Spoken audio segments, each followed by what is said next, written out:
after news channel after news channel. Ever wonder why they report the same news? This is Wake Up America. Brought to you by Citizen Stringer. The media has become absolute lunacy. What makes us different? We just tell the truth.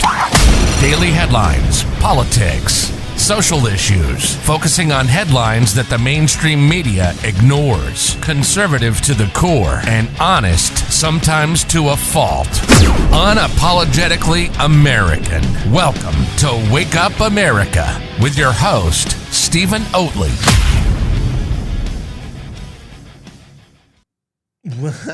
Well, welcome. Bright and early, 8:03 a.m. This is the first day that I've actually done this Wake Up America episode in the morning like this, like super early, 8 o'clock. And depending on how today goes, we will start doing this every day, Monday through Friday at 8 a.m. And even if I'm on the road, I will just do a call-in and we'll have like a generic screen and I'll do it from my vehicle or from my house or wherever, just with the call-in.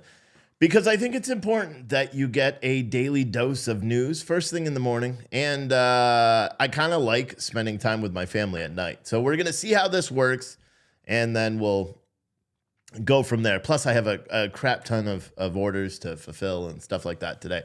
So anyway, we got to talk about some of the biggest news stories of the day so far. This is one that I didn't even know about. I just read this article that came out of NPR. You may have seen this. Or you may not have, actually.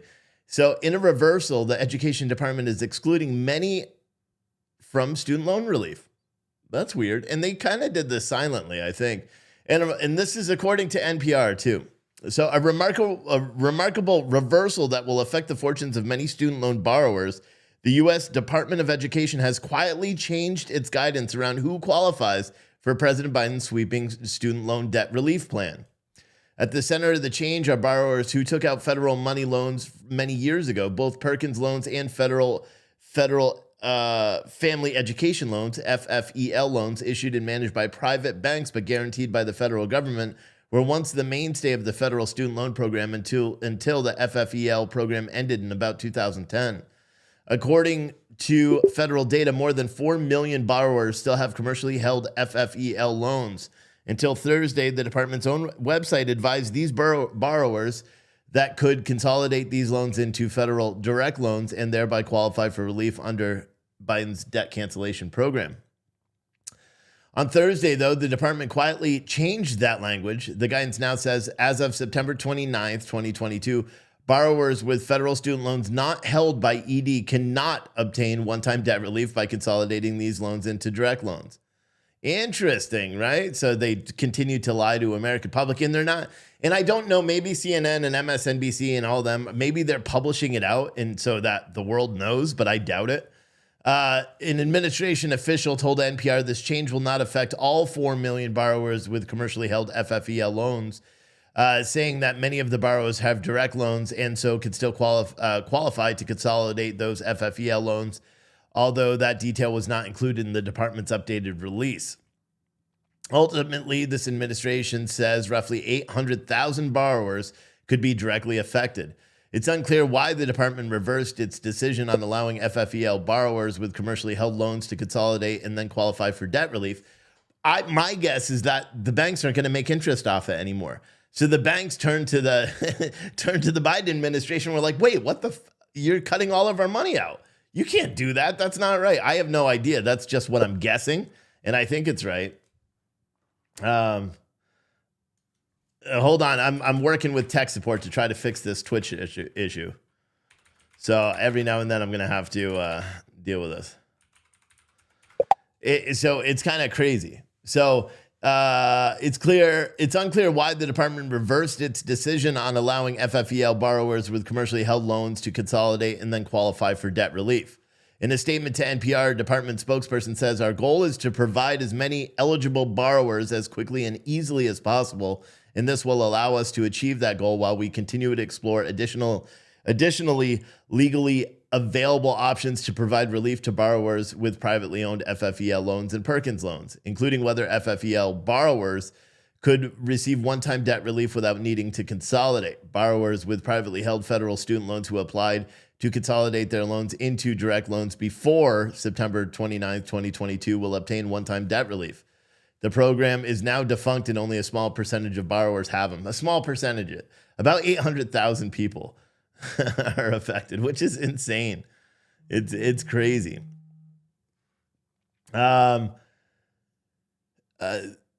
They say the tell in that statement is legally available. Multiple legal experts tell NPR the reversal in policy was likely made out of concern that private banks that manage old FFEL loans could potentially file lawsuits to stop the debt relief. See, that's what I just said, arguing that Biden's plan would cause them financial harm, which is exactly what I just said a minute ago. See, just common sense tells you that. It's because they're going to be sued left and right by all these banks that are going to lose millions and millions of dollars in student loan debt or student loan interest. So, of course, the federal government, Biden administration, made promises again that they can't keep. And then what they're doing is they're trying underhandedly. Like you heard when Biden put out the press release about all this, right? They held press conferences. Biden spoke. Karine Jean-Pierre spoke about it ad nauseum, and they were talking about how excited they were. People are going to have their student loans, reversed. And even if you paid the student loans, you're SOL. But this is kind of funny because this is them saying now, or them not saying, even though they found out they can't do what they promised everybody to do. It's not on mainstream media yet. Maybe today, Fox News and CNN and everybody will start talking about it because most people already knew that this wasn't going to work. Most people already knew that there was going to be pushback from not just regular civilians that already paid everything, but there's going to be pushback from banks. There's going to be pushback from the private lenders that hold these loans because that's how they make a business. That's why they loan the money back, right? Is because they anticipate that the student loan recipients are going to end up paying that debt back plus interest. It's very funny. I kind of like it. I think it's just it's just like another one. It's just another thing to top it off where you're just like, we told you. It happens all the time. We're doing a lot of we told yous lately. And it seems that maybe some people on the left are waking up, but I wonder if enough people even care. Because that's another thing. Do enough people even care about this? Enough of the left wingers? Do they even care the fact that some of their student loans, even though they were just promised their student loans were going to be forgiven, that they're now finding out that they can't forgive some of their student loans? I don't know. But it's we didn't see a big White House press conference about this yesterday. I'm assuming today, if Karine Jean-Pierre does hold a White House press conference, that this might come up because this is essentially saying the Biden administration lied to the American public and, well, suck it up. That's essentially what it's saying, which is kind of crazy when you think about it. If you're into that crazy kind of stuff. I find it all mildly entertaining, to be completely honest with you. I do. I find it mildly entertaining. But something that's not mildly entertaining is there was an EMT that was stabbed yesterday. She was on duty and she was going to get lunch. There's very clear wording that wasn't supposed to be used based on the press conference, but the New York Post still wrote it. But anyway, an EMT was stabbed by a maniac in a Queen Street Thursday afternoon in an unprovoked attack that occurred as she went to grab food, according to authorities. Lieutenant Allison Russo Elling, a 61-year-old department veteran who was a World Trade Center responder on September 11, 2001, was brutally stabbed more than 20 times by an assailant at the 20th Avenue and 41st Street around 2:20 p.m. yesterday in broad daylight. Now, this horrific video was actually caught on surveillance video, and people started putting it out on Twitter last night. And it's one of the most, I almost deleted my Twitter account. It's the first tweet I've ever reported on Twitter as well, because it was a video that did nothing else but show a maniac killing a woman on a broad daylight street. And that's precisely what happened. The horrific surveillance footage from the scene, Russo Elling was knocked to the ground by a knife-wielding madman who proceeds to stab her repeatedly as she lies helpless on the concrete. She was on duty at the time and was a half a block from Station 49 on the sidewalk when she was attacked. Officials did not give any detail about what sparked the violence, but they say it was unprovoked. It doesn't appear, when you watch the video, it doesn't appear anything sparked the violence. It appears that she was slashed in the neck, she fell down, and the guy just killed her. This literally over and over and over and over. And apparently people walked by and, they gave chase eventually, it seems, but this poor woman was brutally murdered in broad daylight in New York. And what's crazy to me is Alvin Bragg. Not Alvin Bragg. The other one, who's that one from Krasner, right? From Pennsylvania. He gets on one of the Today shows or talk shows and talks about how the majority of the cities that are super violent right now, the top 40% or 40% of all the crime that happens in cities, it happens in MAGA cities, which doesn't make any sense.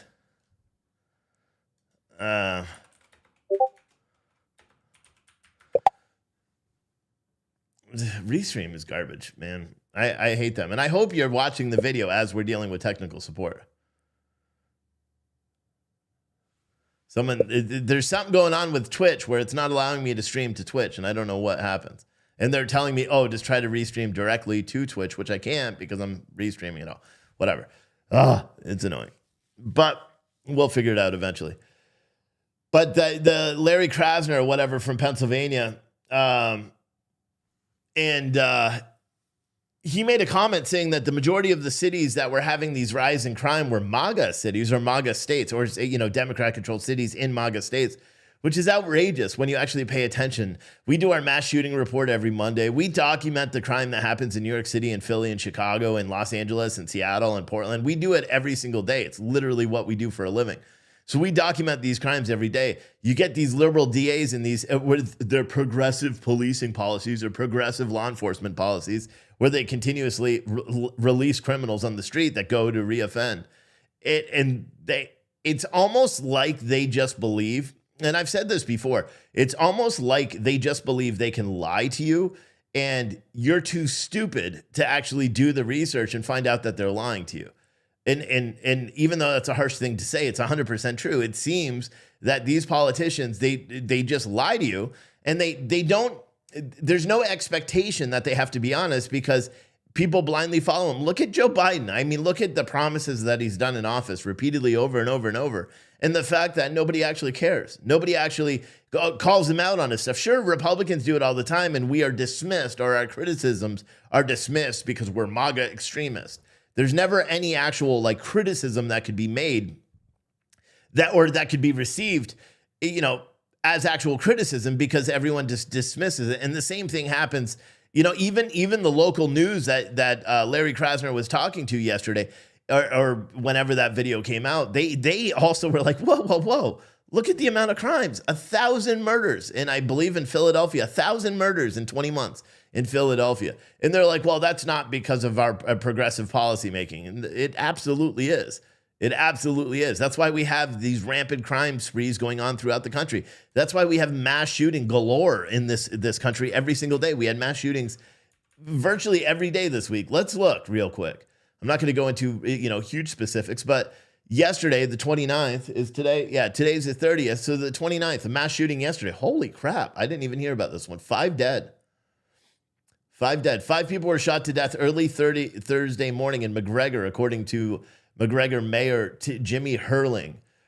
This is in McGregor, Texas. Hurling said police were called around 7:30 a.m. to West 8th Street and Monroe Street to reports of shots fired. Police arrived to the scene where the suspect began shooting at them. Officers fired back. They didn't say whether the suspect was shot, but he was taken into custody. Hurling said 5 people were killed during the shooting incident. He said, it's a terrible, senseless act of violence that's devastated our town. While the families are being notified of the details, we ask that you keep them, the officers, and the community of McGregor in your thoughts and prayers. Insane. A family member said 2 of the people killed gave 9 News permission to identify them. Renee Flores and her daughter, Natalie Alveals, were innocent bystanders that were shot and killed.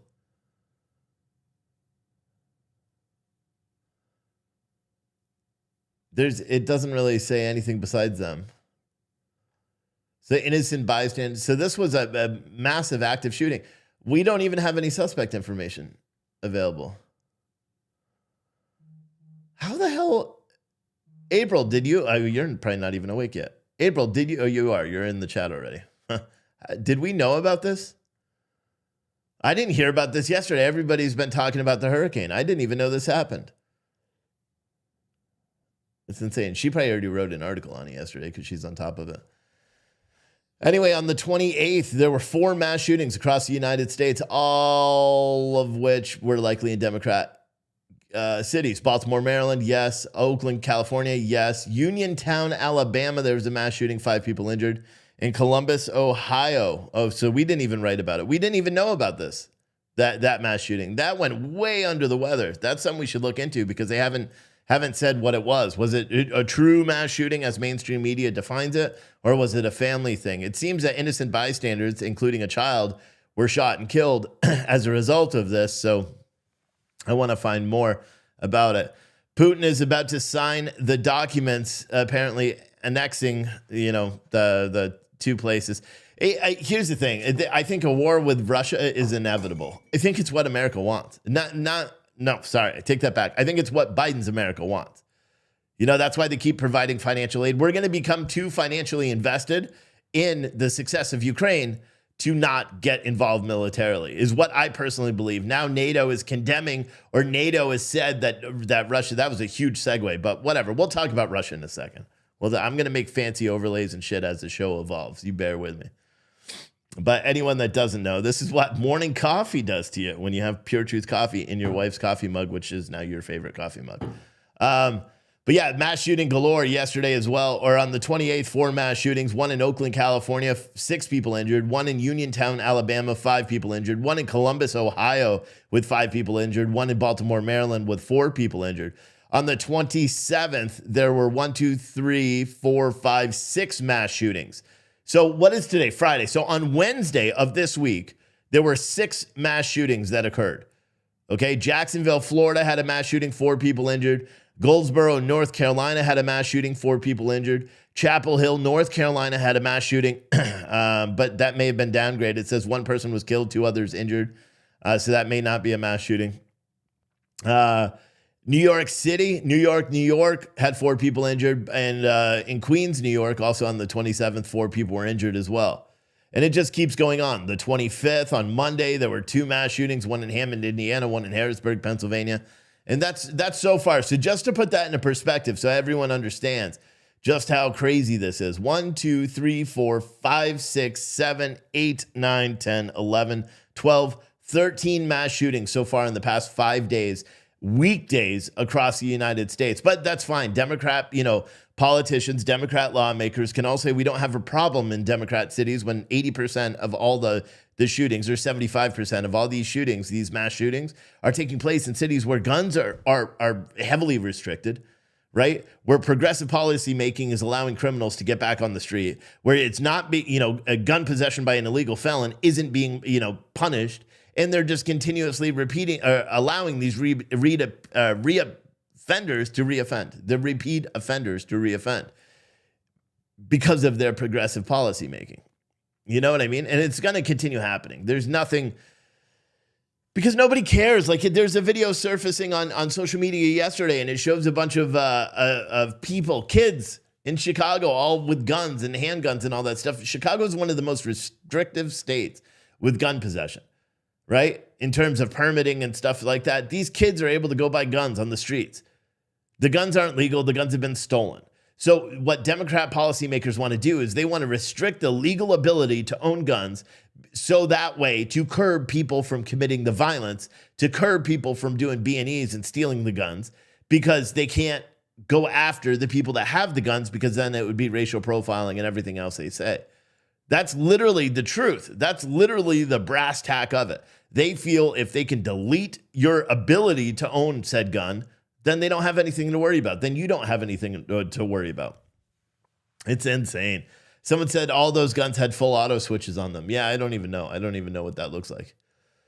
But it's that's just the truth. Someone said, I like your shirt. Yeah, I've got lots of flannels. I went to Walmart yesterday and bought some flannels and jeans. Look at that. No more winter clothes for me. No more dressing like I still live in Florida, because it's too damn cold. So it's actually hot because I forgot to turn up the air like I always do. But whatever. It's cold outside. And I figure now that I'm driving my wife's Subaru full time, I guess, I might as well dress like a hipster, right? I just like flannel. It's really warm. But it's all this stuff is just nutty. It's all nutty. And everybody knows that it's nutty, but nobody really cares enough to actually talk about it. Mainstream media could talk about mass shootings every single day. They could do just what I just did. It takes just a second. You know what I mean? And bring awareness to it. Talk about the victims. Talk about the people that were affected by this stuff. But they don't want to. You know what I mean? They don't want to talk about it because, well, then they would be forced to actually talk about everything and addressing those issues. It's like the border. That's why you're not hearing, like right now, Ali Bradley tweeted out 10 minutes ago, a group of approximately 150 migrants crossed the Rio Grande into Eagle Pass, self-surrendering to Border Patrol agents. They're not going to show that stuff. The Eagle Pass had more than 10,300 apprehensions in last week alone. CNN and MSNBC aren't going to talk about that because then if they do and they bring awareness to those issues that are currently transpiring around the globe or around our own country, people they would be forced to actually look at it. They would be forced to pay attention to it. They would be forced to address those issues, and they don't want to address those issues. You know, they just don't want to. So they're just willfully ignorant. They won't talk about it, you know? And it's crazy. It truly is nutty. President Putin delivers major speech on the annexation of the Russian regions. That's apparently going on right now. They did not understand the consequences. Hold on, what's this? This is not important anymore. Soviet. It's a beauty of morning. And half of the country right now is waiting for, and see, the thing is, Putin's speech is likely not going to be super televised because nobody wants to hear it. I want to hear it. Are not striving for this, but there is nothing Let's play his speech, stronger right? than the Why not, willingness of right? millions of people who culturally, in their faith, in their language, in their traditions, consider themselves to be part of Russia, whose ancestors for centuries lived in one state. There is nothing stronger than their willingness to go back to their true historic homeland. For long 8 years, people in Donbass were shelled, were blockaded, were put under genocide. And in Kherson and Zaporozhye, they were trying to cultivate hatred in them towards Russia. And now Kiev regime was threatening them with that to school teachers, to women who were working in the election committees. They were intimidating with reprisals millions of people who came to express their will. But broken people of Donbass, Zaporozhye and Kherson, they made their choice. I want Kiev regime and their sponsors from the West to hear me, to heed me. I want everyone to remember that people who live in Donetsk and Lugansk and Kherson and Zaporozhye, now they become our citizens forever.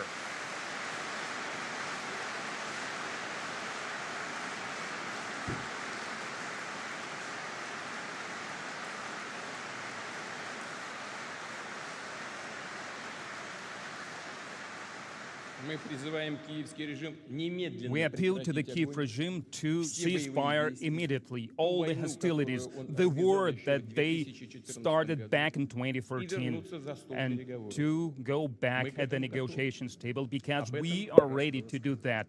And we have said that on many occasions, but the choice of the people of Donetsk, Lugansk, Zaporozhye, and Kherson, we are not going to discuss that. The choice was made, and Russia will not betray this choice.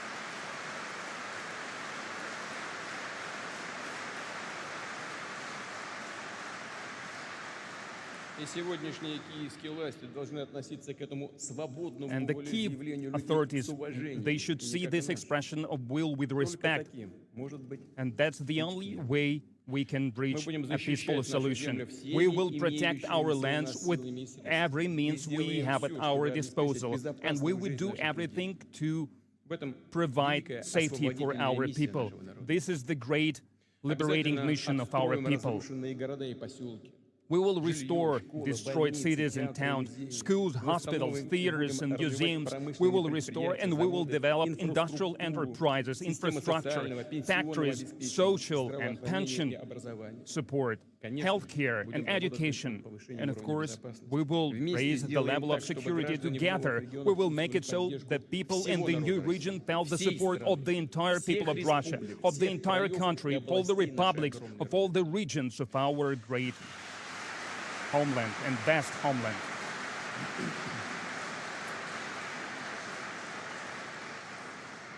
Уважаемые друзья, коллеги, сегодня хочу Friends, обратиться к colleagues, солдатам и today I would офицерам, like to которые address участвуют в soldiers and специальной военной officers who операции. participate in the Воинам special military Донбасса и operation, Новороссии. to the warriors Тем, кто of после Donbass and New указа Russia, о частичной those who, after the мобилизации decree встают of the среди partial вооруженных mobilization, сил, исполняя joining свой the armed патриотический forces, долг. performing Кто their сам по зову patriotic сердца duty, who приходит в военкоматы. are Хочу coming обратиться to и к the их enlistment родителям, offices женам, voluntarily. I would детям. like to address their Сказать о parents, том, wives, за что children. сражается I would наш like to народ, explain какой what враг our people is fighting нам for, противостоит, who is the кто enemy бросает that мир is в новые fighting войны и against us, кризис, who is извлекая trying из этой to трагедии throw свою the world кровавую into the выгоду. new crisis and the Наши war соотечественники, and tries наши to братья benefit и from сестры this. на Our Украине, compatriots, our родная brothers часть and нашего sisters in единого народа, Ukraine, своими глазами part of our увидели people, то, with their own что eyes, they правящие could see круги that the так ruling называемого Запада circles of the готовятся к so-called началу. West are preparing Здесь они, for mankind. по сути, просто сбросили маски.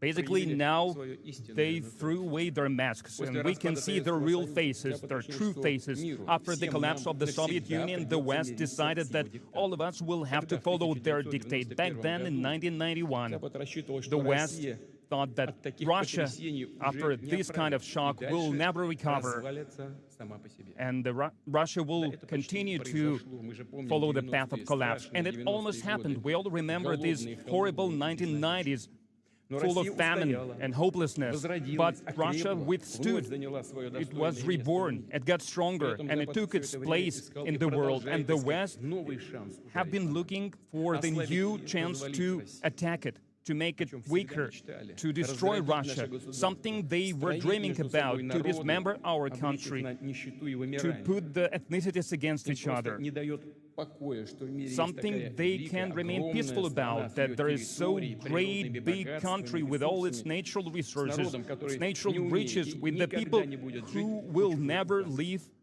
Запад under готов someone else's переступить dictate. через всё The для West can сохранения cross all the той lines to preserve неоколониальной that системы, которая neocolonial позволяет system ему that allows паразитировать, them по сути, to грабить remain мир a за счёт parasite, власти basically to доллара и plunder the технологического world диктата. using the dictate Собирать of с their человечества technologies and настоящую dollar, дань, извлекать основной to collect источник fees from незаработанного mankind, благополучия, ренту гегемона. to collect this fee Сохранение этой of a ренты — это hegemon. ключевой, подлинный и абсолютно And корыстный this is the мотив. key Вот почему motive их that интересам they have. отвечает тотальная That's why they десуверенизация. want total Отсюда их sovereignty. агрессия That's к why they are независимым becoming aggressive towards традиционным truly independent ценностям, states, их towards самобытным traditional культурам, values and попытки independent подорвать cultures, and неподконтрольные attempts to им undermine интернациональные и international интеграционные and процессы, integrational processes новые that they do мировые not валюты и control, центры new технологического global развития. currencies and centers of Но technological критически development. важно, чтобы все страны It is сдали critical свой for them суверенитет в to пользу see all the countries Соединенных abandon Штатов. their sovereignty for the benefit of the United States. Одни государства Ruling elites добровольно of some of the соглашаются это states, сделать, they do this voluntarily, добровольно соглашаются стать and they вассалами. agree to become vassals Другие voluntarily. подкупают, запугивают, а Others если are не intimidated получается, or bribed, разрушают and целые if государства. they don't succeed, Оставляя they после себя destroy entire гуманитарные states, катастрофы, and they leave бедствия, humanitarian руины, disaster, ruins миллионы загубленных in their wake, искалеченных millions человеческих судеб, of террористические people анклавы, зоны социального fall бедствия, casualty to протектораты, that. They колонии и create enclaves, полуколонии. protectorates, Да им всё colonies, равно. half colonies, Лишь but бы they do not получать care. свою The only thing they want is to Хочу benefit еще раз from that. подчеркнуть, именно в алчности, в Again, намерении сохранить it свою is ничем не this ограниченную власть, will и есть to подлинные dominate причины той гибридной is войны, the которую origin Соединенный of the Запад war, ведет против that the hybrid war that Они the желают West нам is не waging свободы, against Russia. хотят видеть нас колонией. They do not wish us to be free, they want us to be a colony. They don't want to have partnership with us, they want to plunder us. They want us to be slaves, not free citizens. Free thought is not what they want us to have. Free philosophy is not what they want us to have, that's why they kill our philosophers. Наше And развитие и процветание тоже для них. our well-being is a threat to them. Our development is a threat to them. They don't want Russia to thrive. We want Russia to thrive. We need Russia.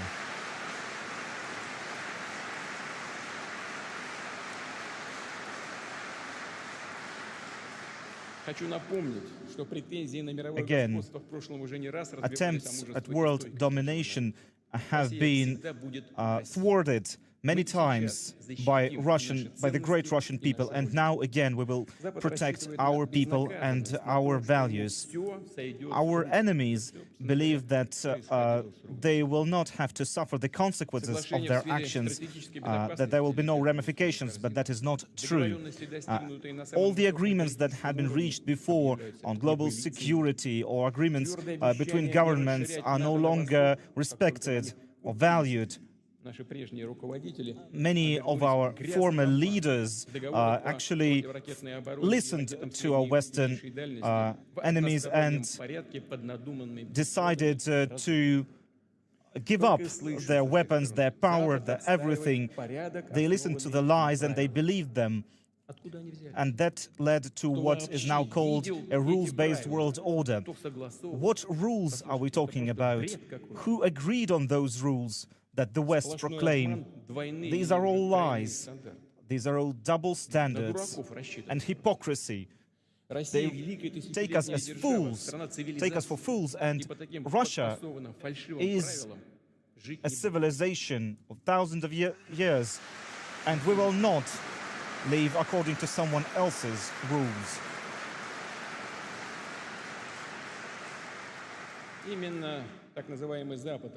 It is this so-called collective West that trampled on the principles of indivisibility of borders, and now it decides unilaterally who has the right for self-determination and who doesn't have that right. Why? What is the rationale for their decisions? Who gave them the right to decide all of that? Nobody knows that. This is why they were so enraged by the free choice of the people in Crimea, in Donetsk, in Lugansk, in Zaporozhye, in Kherson. They have no right to even talk about freedom of speech or democracy or self-determination of the peoples there. The Western elites deny not just international law and free rights, and they keep talking about apartheid. They divide the world into the host countries and the colonies, the vassals, the barbarians. They call these authoritarian regimes, they call them, divide the world into the they call these authoritarian regimes, they call them, they call these authoritarian regimes, they call them, these authoritarian regimes, they call them discriminating and dividing people. I'm going to see if I can't find a different one on a different screen. This one's them. flickering. We will never accept this kind of nationalism and racism in Russia. We now see Russophobia and anti-Russian sentiment across the world spread by the West. And the West is convinced that its civilization, its neoliberal culture, is a template for the entire world to follow, and there are no other options, no other scenarios. Subjected the whole nations to drug abuse and to other things, and they were effectively hunting people. And we are proud of the fact that in the 20th century, it was our country which was the head of the anti-colonial movement and allowed these nations independent development and conquer diseases and hunger. And one of the reasons for Russophobia and this anger from the Western elites is to do with the fact that we did not allow them to rob these formerly colonial countries further. And this was achieved by the fact that we were able to create a strong independent state, which continued to strengthen on the basis of strong values of Christianity, Islam, and other religions. It's known that there were plans of intervention in Russia and at the beginning of 17th century, and Mm, and these plans failed. And all of this was achieved at the end of 20th century when the state collapsed, and they pumped out trillions of dollars from this country using various schemes. We did not forget anything. In these days, in Donetsk and Lugansk, in Kherson and Zaporozhye, people spoke about their desire to restore our historic unity. Thank you.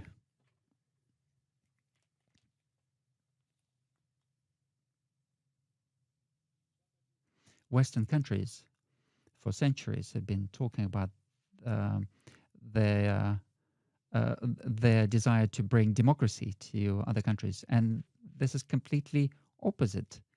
It's pressure and oppression and slavery and violence, and this world order is undemocratic and is void of liberty.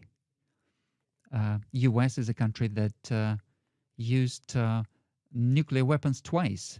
Um, Nagasaki and Hiroshima were the towns that were attacked by, and they ruined all these cities in Hamburg and Cologne in Germany without any military need, just to demonstrate without any military necessity. They carpet bombed these cities in order to threaten the whole world and our country. And they carpet bombed Vietnam and used chemical weapons. And up to this day, they are occupying Korea, Japan, and Germany, in fact. And they are talking about them as their partners, as their allies. And we can see that the first people, the first leaders of these countries are being listened to.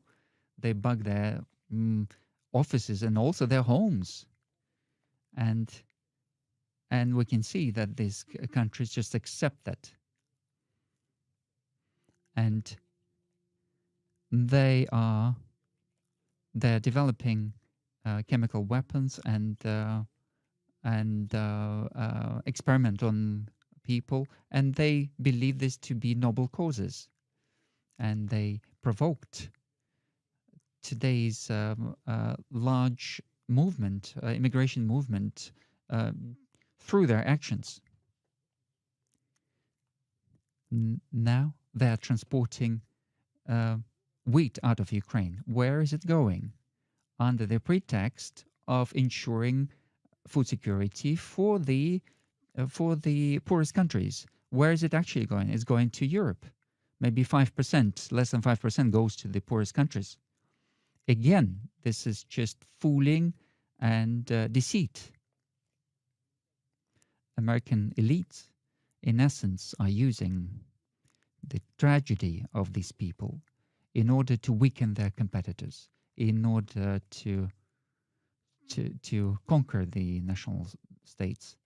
And this goes for other countries, France, Spain, Italy, and so on.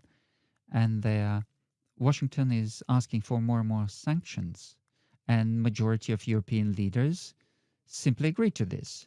They understand that America is pushing for complete cut-off of Russian energy to EU in order to capture the European market themselves. The European elites understand all of that themselves, but they prefer to just submit to these demands. And this is just a betrayal of their people, of their own people. But Anglo-Saxons are not happy with the sanctions. They moved to terrorist attacks, having arranged the explosions on the pipelines, gas pipelines in the sea. And they are destroying the European infrastructure. It's all clear who benefits from this. The diktat of the United States is based on sheer power, but it's wrapped into this pretense of international law and principles. And that's why there are hundreds and hundreds of military bases and attempts to further expand NATO and create new military alliances. And they're actively working on in strengthening the connection between Washington and Tokyo, and and anyone who is daring to challenge the hegemon is automatically declared a pariah. In the new colonial plans presented by the West in the form of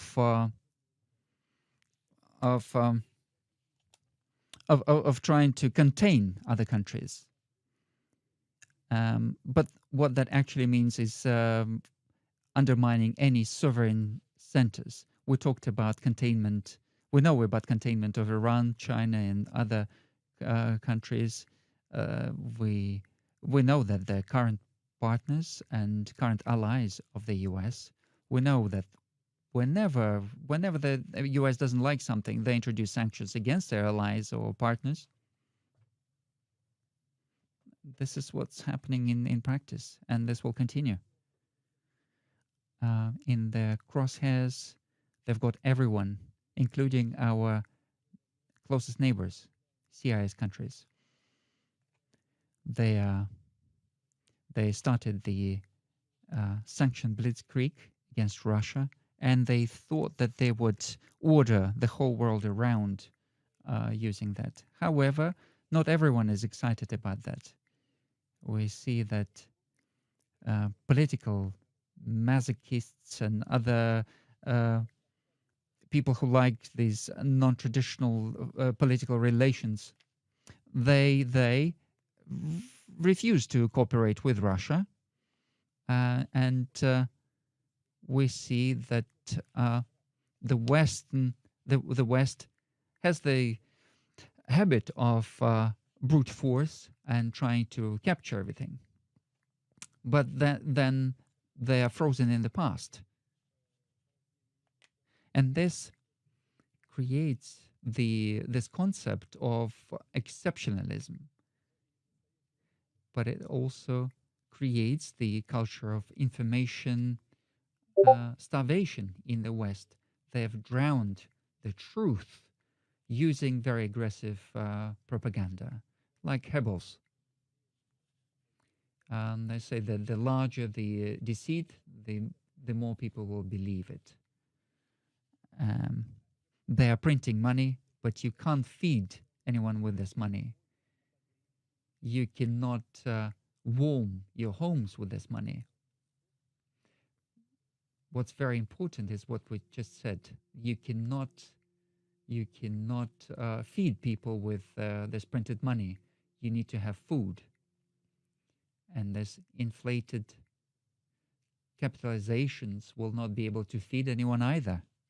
You need to have actual food. So politicians in Western Europe have to persuade their citizens to shower less, to eat less, and put on warm clothes. And those who disagree with this are announced as radicals, and they always point to Russia, saying this is the source of your troubles. And I would like to emphasize that there is the basis to believe that Western elites are not going to look for any ways out of current financial and food crisis, which happened due to their own fault. Their fault that they conducted, the actions that they have been conducting over the last few years. And they are not going to resolve problems of injustice, and they are going to steer towards their usual recipes. we see that the crisis of the beginning of the 20th century was resolved through the First World War. And we see that the US, uh, after going into recession, was able to impose the dollar on the rest of the world. And we see that the crisis has become more acute in the 70s or 80s of the last century.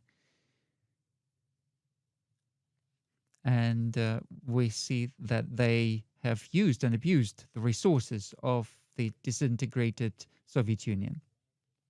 And now they have their goal to break Russia at any cost. And they want to rob people of their riches to plug their own holes. And they will, if they succeed, they will try to lead the whole system into complete collapse. And they will try to write it off with a war. Russia understands its responsibility to international community. And it's obvious that today's neo-colonial model is doomed. But I would like to emphasize that the real masters will continue to fight to the end. They've got nothing else to offer apart from keeping that racketeering and robbing model that they've stuck to. And today, they are moving to radical attack on basic values of family and so on. I would like to address all citizens of the country, not just those who are in this audience. I'd like to address everyone in Russia. Do we want here in Russia, in this country, do we want father and mother to be replaced by parent number one, parent number two? Are they crazy?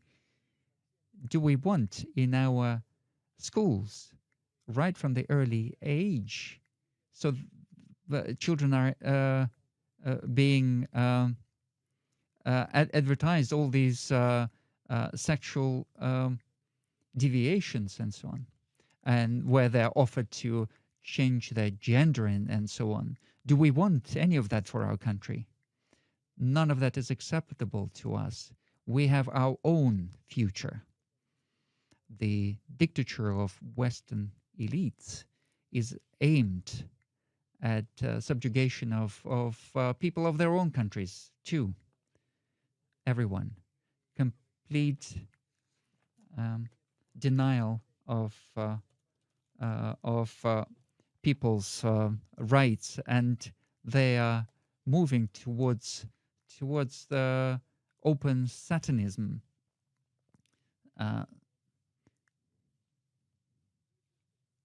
And Jesus said that you will see people, you'll see the people by their actions. And we see that new centers of development are being formed now, and they represent the majority of humanity. And they are prepared not just to present an alternative, but also to defend their own sovereignty and gain true liberty and historic perspective, the right to their own development and to their own harmonious life.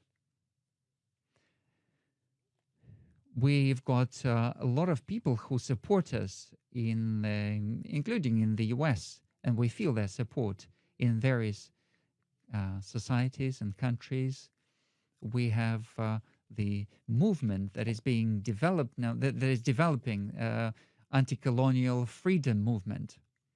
And this is the power that will determine the future political reality. Dear friends, today we are fighting for just and freedom path for ourselves, for Russia, for dictature and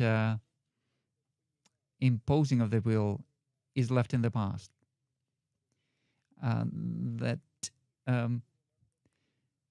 nothing should be based on somebody's exceptionalism, on suppression of other cultures and countries.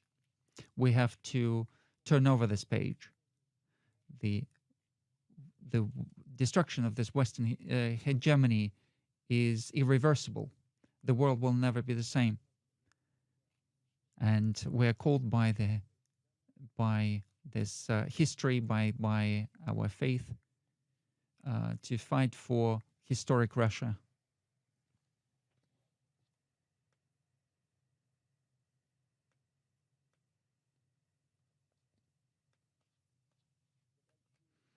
For great historic Russia, for future generations, for our children and grandchildren. We need to protect them from these horrible experiments which are aimed to break their soul and their consciousness. We are fighting for our culture, for our language, so that it's impossible to just cancel it and remove it from history. We have to consolidate the whole society. And the basis for this unification can only lie in integrity, in freedom, and our compassion for people are the basic values that unify this. Ivan Alexandrovich Ilyin is a true patriot. If I believe my motherland to be Russia, that means I think in Russian, I sing in Russian, and I believe in spiritual power of Russian people. And my spirit and its spirit, my spirit, the suffering of the people is my suffering, and the development of these people is my development. So these words highlight the principle which was followed by many generations of Russians, and it's especially relevant today. The choice was made by people from LPR and DPR in Kherson and Zaporozhye. They made their choice to be with their people, to be with motherland, to follow its faith path, and to win. And the truth is with us. The Russia is behind us.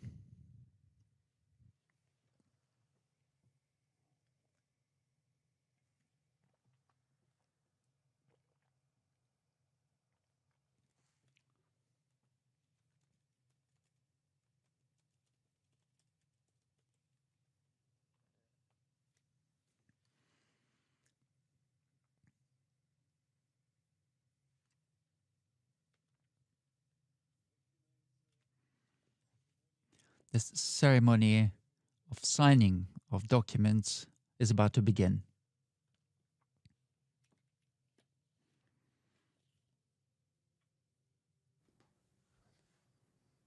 It was kind of interesting.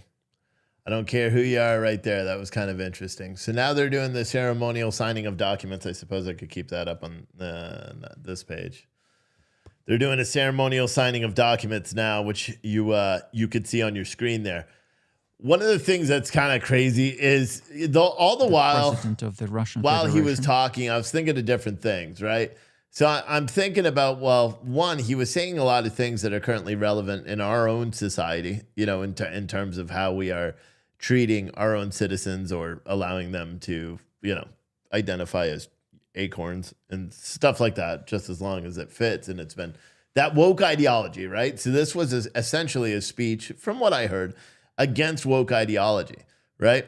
Which kind of got me thinking a little bit. So, of course, I just went into like how they handle, because we know Russia is super authoritative, right? Authoritative.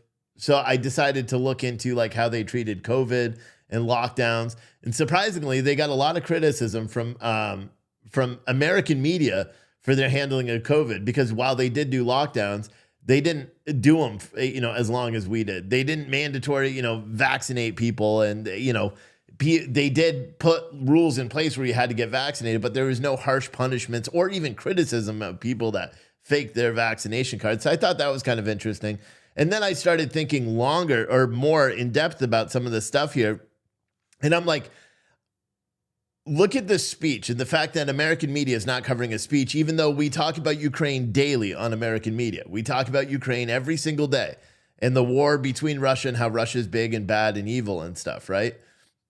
But they're not allowing or they're not allowing Putin's speeches to be aired on television. Very similar to what they do to Donald Trump. Keep that in mind, because it doesn't align with our commanded values here in the United States, right? Or that's what they say. So we don't know what he's saying. We don't know anything. And you have to really dig deep into it. His speech that he held in the very beginning when they decided to engage in war, I'm not going to call it a special military operation. I'm going to call it war.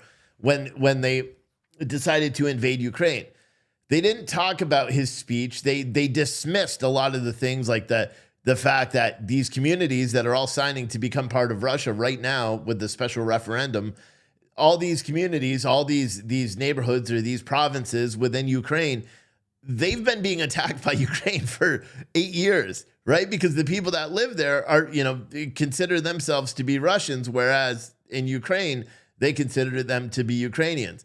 So Ukraine has been attacking the Azov battalion. And I want to remind everyone, we're giving billions and billions and billions of dollars to Ukraine right now. We literally had members of the Azov battalion in the capital, not even 2-3 weeks ago. We had them inside the United States Capitol when 2 years ago, our own Congress, the very same people that were meeting those Azov battalion members, those very same people declared that the Azov battalion was a terrorist organization and that United States funds were not allowed to go to that battalion. There was literally rules and regulations in place. So military aid that was sent to Ukraine was earmarked not to go to the Azov battalion.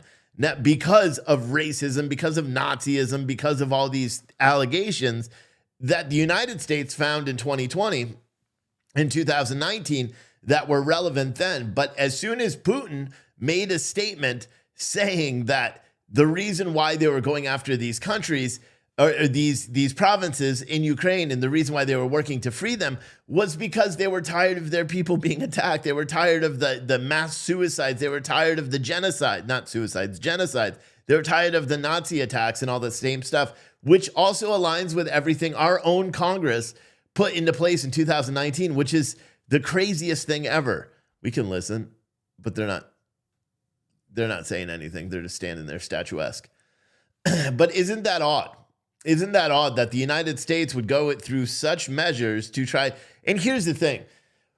Right after the war began in Russia, in Ukraine, United States did the canceling, right? So the same thing they do to conservatives, right? They tried to cancel their media. They tried to, put on the front page anybody that was advertising or doing business with Russia, anyone that was sympathetic to Russia, they get criticized by mainstream media. It's the very same thing that they do to conservatives here. What in his speech, here's a question for everyone, because we heard that speech. What in that speech do you disagree with? And you can watch this video again later, and you could type in the comments later. What in this speech do you disagree with? Because he said basically he wants the sovereignty and he wants freedom, which is of these provinces, which they declare. See, and the thing is, Ukraine says no, they're Ukraine provinces, they're Ukraine regions, they're not, and that the Ukrainian citizens that live there want to be part of Ukraine, not Russia, even though there's no evidence to say that. In fact, mainstream media in the United States has done such a job at shutting it all down. So anyone that wants to say that, yes, we do agree with Russia, you're not allowed to say that, in terms of like those people. That's why RT has been canceled. That's why some of the journalists that were on that News Nation or News Network have been canceled. That's why you can't have a dissenting view on social media or you'll get canceled, because if you don't align with the speech, someone said you don't disagree with anything in his speech. Right. Someone said the war you were talking about started before 2014. Yes, I know. But I'm talking about his latest ground incursion into Ukraine. That's what we're specifically talking about. You are correct in saying that the war between Russia and Ukraine had started long before that, which is 100% correct, because it did. We all know it did because we know the history. I mean, anyone could do it. You could just Google the Azov Battalion. Just Google them. And if they're such allies to us, then why is it that we literally we barred our Congress, and everyone can look this up, we barred Congress from sending them any money, any financial support. And now we're sending them hundreds of billions of dollars in military aid to the very same group that we just 2 years ago weren't sending any money to because they were, terrorists. They were Nazis. It's weird. It's just so weird. Do I think Putin is an authoritarian? Do I think he's a good guy? No, I don't think he's a good guy. But in that speech, now I understand why mainstream media is doing their job in disallowing that speech or any of his rhetoric to get out there, because it sounds just like everything every one of us has said every day. We're not, but he's the president of a country. He's like, we're not going to let the woke or the lefts, or we're not going to allow what the West is doing with woke analogies and all this wokeism. We're not going to allow that to influence us over here, is essentially what he just said. That's what I heard. I don't know if that's what you heard. And it's perplexing. And it would be funny now to turn on CNN or Fox News and hear how they're talking about it, because so many on Fox News, you're never even going to get a real perspective, and keep in mind, that's because of war. That's because war is wanted right now. The United States military, the United States government, they want war. And the military complex behind it wants war. That's why you're not going to hear criticisms of what's going on over there, because, well, it wouldn't justify war. So they're not going to talk about it. But it's kind of interesting, and I just want to make it clear. Do I think he's a good guy? No. I think he's a KGB officer that would probably kill Americans if he got a chance. Do I think he's a good guy? No. But do I think he is fighting for the something that seems like what America and every other country in the world should be fighting for? Yeah, he's fighting for the freedom of his country. He's fighting to not be, not have his citizens or people that identify as his citizens be subject to genocidal acts. And all this stuff. Look up, Vice News, I believe, did a huge piece a couple of years ago on the Azov Battalion, on this Ukraine war that began in 2014. They did it, and everybody could look at it. Someone said he wants our country. I don't think so. I think he wants our country to stay out of his mess. That's what I think. I don't think he wants America. In fact, I think the opposite. I don't think he wants anything to do with America. I think he cares about, I have no idea what he cares about. I don't, like someone said, I think he wants America in the chat. I don't believe he wants America, not even a little bit. Not even a little bit. I think he wants us to go away and stop meddling in their own thing, not furnishing all this stuff. And it's weird, too, because you hear all of these reports of the mass casualties and Russia's losing so many troops and all this stuff.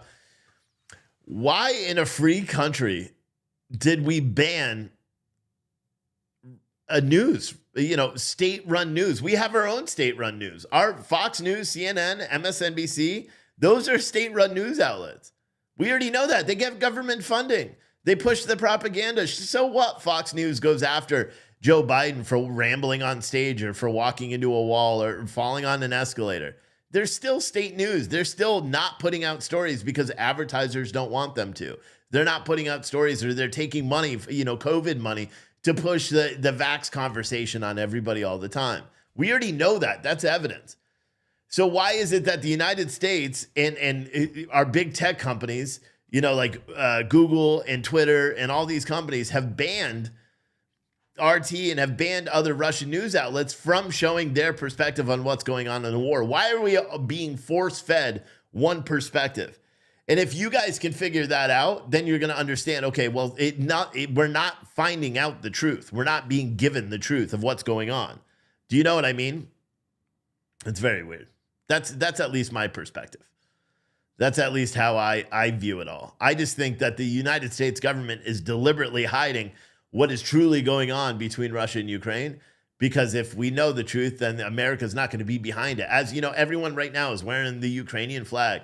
All the Congress members and Senate and all that stuff, they're all wearing it, supporting that proudly. And good. You want to do that. You want to support another country, that's fine. But all of us are supporting that country now, Ukraine. indirectly, because nobody's actually going out and calling their senators and saying, stop sending our money over there. Nobody's going, and this speech, if this speech was played in Congress right now, you know how many Congress people would agree to this? That we don't want woke ideology. We don't want another country telling us how and we can and can't operate. We don't want those kind of things. It's crazy. It's just crazy.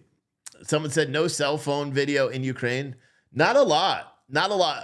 On Twitter, every now and then, you'll see after, like, at least I do. I haven't actively sought it out because, frankly, I could give two shits about what's going on over there when we have so many crises over here. But you'll see videos of, like, Russian tanks being blown up after the fact. You'll see videos of Russian soldiers being arrested after the fact. You'll see all this propaganda released about atrocities that Russia is committing after the fact. You don't find anything from the get-go because they, well, simply don't want you to see it. So they're not going to show it. You know what I mean? They're not going to show you all this stuff as it happens, because then you would see that it may not be what they're saying it is. You know, it's crazy. It truly is. It's just, the war in Ukraine is one of the stupider things that I think we've had to deal with, and we shouldn't have to deal with it. I'll be honest with you, we shouldn't have to deal with it. We should be dealing with the crises in this country. We shouldn't be sending billions of dollars worth of military aid over to a foreign country. We should be using it for ourselves and reaffirming everything here. We shouldn't be sending $12 billion in humanitarian aid, or whatever the hell they're calling it, over to Ukraine. We should be using that here. Fight fentanyl, fight mass shootings, fight anything. Fight, pay off student loans with it. I don't fucking care. Keep that money here, in America, because that's what taxpayer dollars go to, right? Like, when I pay taxes, I don't think about, okay, well, my money is now going to Ukraine. Well, maybe I should, because now my money is going to Ukraine. It's going to welfare. It's literally, like, think about it that way. My taxes and your taxes are literally going to things that you fundamentally disagree with, like, across the board. Isn't that kind of weird too, to think about it that way? All the money that we work so hard for is going to things that we fundamentally disagree with. It is kind of weird, and you have to pay taxes. Like, a lot of people, just don't pay taxes. Nah, that's not an option. I don't want to go to jail. So we have no choice but to pay those taxes. But it's something that everybody should think about, and that's why I wanted to show the speech, is because a lot of the times the version that we get from our media here is not what they're saying. And again, just for clarity, and all the left-wing nutbags that are watching this right now, I don't like Putin. I don't think he's a good person.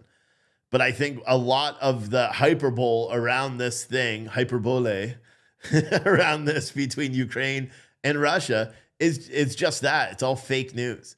And we're not actually able to do it. So if you want to hear what Putin has to say, the best way to hear what Putin has to say is by playing it, by listening to it.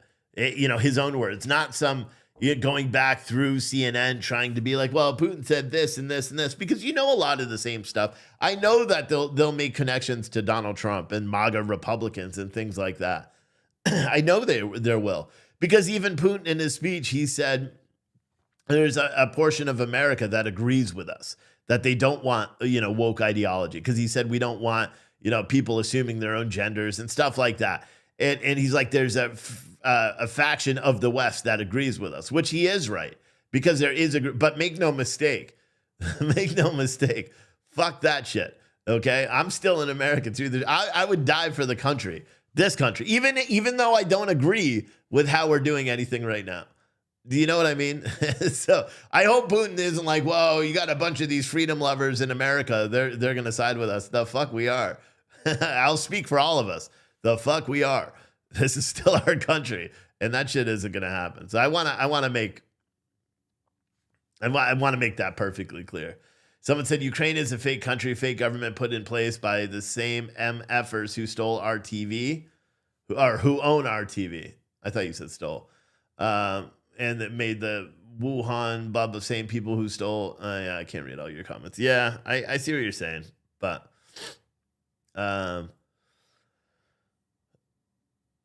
someone said, who blew up the pipeline? Didn't you hear? NATO said it was Russia that blew up the pipeline, because that makes a whole lot of sense. that Russia would blow up the pipeline that they could just literally turn off.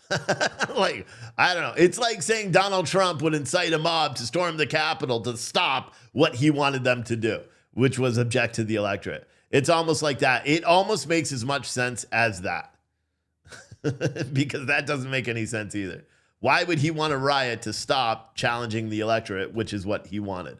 It literally talked about for months and months and months leading up to it. It doesn't, but nothing really matters. The only people that benefit from the Nord Stream 2 pipeline being blocked down is if they can view that as an escalation of war. So now let's say NATO, right? So NATO formally blamed Putin and Russia for blowing up the Nord Stream 2 and 1 pipelines, right? So we know that. So there's going to be a Security Council meeting. I'm not sure when that is. I don't know if that's today or what, but Putin, who's the president of the UN Security Council, go figure that one. But he demanded a Security Council meeting to address Nord Stream 1 and 2 being attacked. Yesterday, I believe it was yesterday, NATO formally announced that Russia was behind, or that they suspect Russia was behind the Nord Stream 1 and 2 pipeline attacks, right? Which does, again, it doesn't make any fucking sense. It doesn't make any sense. Because for one, Nord Stream 2 wasn't working. It wasn't on yet. And Nord Stream 1, he literally controlled. He could turn it off. You know what I mean? So for them to say he did that in an effort for them to force him for everyone else to use his pipeline, because there was another pipeline there that wasn't attacked, for them to make that analogy is stupid because he already controlled the freaking gas coming in and out of Russia anyway, because, well, it's in Russia. I don't know. It just doesn't make any sense. But my guess is, because we've seen a lot of hyperbole about what, and I just like saying it that way. I know it's not how you say it, but it sounds better, right? And I hope all of you start doing that from now on. It's a hyperbole, right? With the little apostrophe thing over the E. It's not an apostrophe, whatever. My wife would be pissed. She's like, I teach English. But you know what I'm saying. It would be interesting to see whether, the Dutch or someone, because we heard it in the White House press conference. We heard it in a different press conference the other day too, where they literally were saying, is this a violation of Article 5? Is this a violation of Article 5 of the UN treaty where, America would be forced to go and defend one of its ally countries? You see? You see? That's what they want. That's what they want. They want us to engage in some crazy ass war with Russia. And they would be hard pressed to find people that are going to go out there and do that.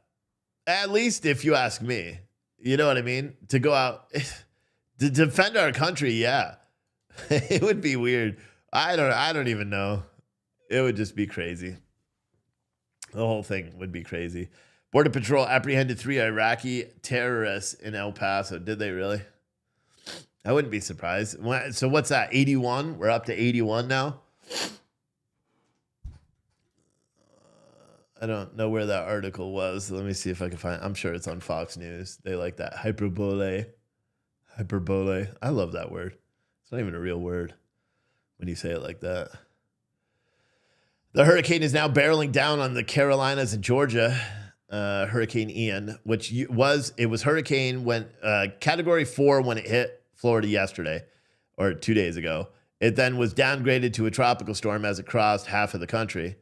And then as soon as it hit water again, it hit warm water, bada boom, back to a category 1. And I think it's supposed to make landfall around 1 p.m. today. And tropical storm force winds are already there, causing some havoc. And they're supremely worried about massive flooding in South Carolina and Georgia as well. So if you're in that area, be very careful. I saw a video, the weather, I think it was Weather Nation or something like that, put out video this morning of Sanibel Island completely demolished. Like there is nothing left on that place. And hopefully no one, like I saw one report that said maybe 200 people or 200 families stayed on the island. I hope not, because that island, when I was watching the video this morning, it was horrible. It looked like a giant bomb went off. Every single building, everything there was impacted, which is crazy. last night, there's a lot of controversy. I saw it on the news last night. There's a lot of controversy after a scary moment at the Miami Dolphins Cincinnati Bengals Thursday night game as Tua Tagovailoa, and I said his name wrong, was stretched off the field and taken to the hospital with head and neck injuries. He was seen visibly shaken as he was sacked, looking like he froze up at one point. The Dolphins said he does have movement in all his extremities. About 9 hours ago, the Miami Dolphins head coach, I believe it was, gave a press conference where he said he is soon to be discharged and he has a concussion. But what's crazy about this is it's causing a lot of controversy because I believe he was also rocked on Sunday because he was, the QB hit his head on the turf and wobbled while trying to walk off, but he said he suffered a hyperextended back leading to a fall. However, the fall on Sunday was enough for NFLPA to probe an investigation into the protocols that the Dolphins said they're happy to comply with. Because based on his hit on Sunday, it doesn't appear that he should have been playing under concussion protocol, which is why so many people are going after him. Or so many people are going after the Dolphins and the NFL, rightfully so, because we know of so many different injuries when it relates to football. But I'll be honest, I really have no interest in watching football anymore. It's gone woke. And I used to be a huge football fan. It's literally tattooed on my arm. And I have jerseys and all that stuff. But I have a hard time caring about it anymore. They kind of ruined it for me. I'll be honest with you. They kind of ruined it for me. Let's see. I just got a push notification. Here's the headline from Yahoo News. Putin-sized treaties annexing. Oh, well, see it. Did they switch the headline? Because it said illegally before. So now this is from AP News, which we know is full of bullshit. They should call it AP should stand for, never mind. I'm not even going there. Something that has to do with not credible. You figured it out. Kiev, Ukraine. This is from the AP. Russian President Vladimir Putin signed treaties Friday to annex occupied areas of Ukraine. And he said he would use all available means to protect the territory from Ukrainian and Western officials. And he said Russia was claiming, or Russia and Western officials say that Russia is claiming illegitimately and in violation of international law. He gave this speech, which we watched. I'm trying to see if there's anything. The separatist Donetsk and Luhansk regions of eastern Ukraine have been backed by Moscow since declaring independence in 2014, weeks after the annexation of Ukraine's Crimean Peninsula. The southern Zherhern region and part of the neighboring Zaporizhzhia were captured by Russia soon after Putin sent troops into Ukraine on September 24th. Putin and his lieutenants have bluntly warned Ukraine against pressing an offensive to reclaim any of the region, saying Russia would view it as an act of aggression against a sovereign territory. It wouldn't hesitate to use any and all means available as retaliation, a reference to Russia's nuclear arsenal. Blah, blah, blah, blah, blah. And it just goes on to, they can't even actually get any real news, which is disgusting.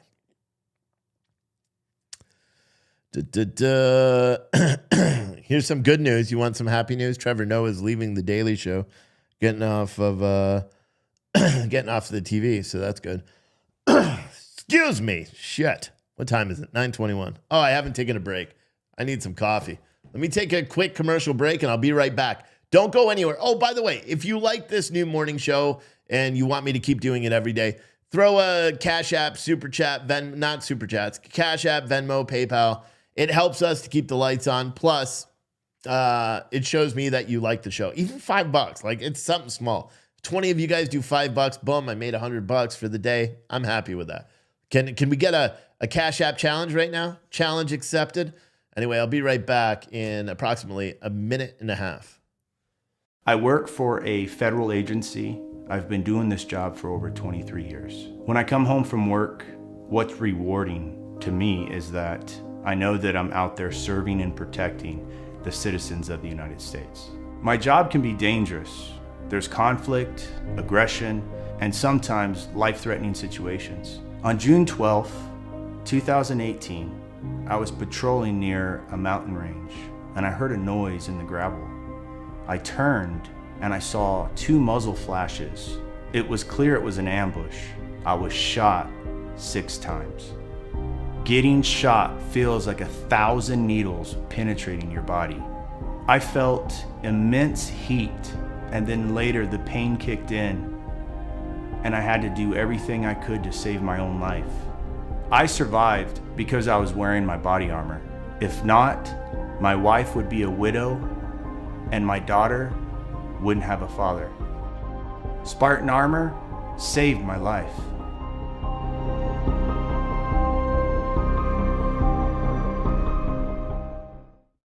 Finding the right CBD product for you can be tough. Just CBD has you covered.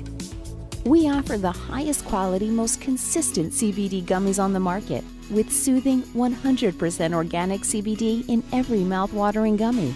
All of our products are lab certified and made in the United States using organically grown hemp. Each of our gummies gives you between 8 and 25 milligrams of soothing CBD. Enjoy all the benefits of CBD in our amazing line of gummies with Just CBD.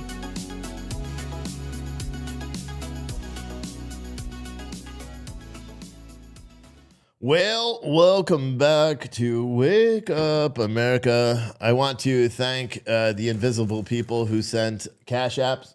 Super appreciate it. And I say invisible because none came yet. I know you're still working on doing it and you're going to do it. So go ahead. You like this show so far and you want me to do it every single day, Monday through Friday.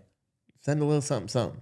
It helps us pay the bills and keep the lights on and be able to do this. Crazy. Anyway, someone said something that was interesting because you were talking about Jen Psaki.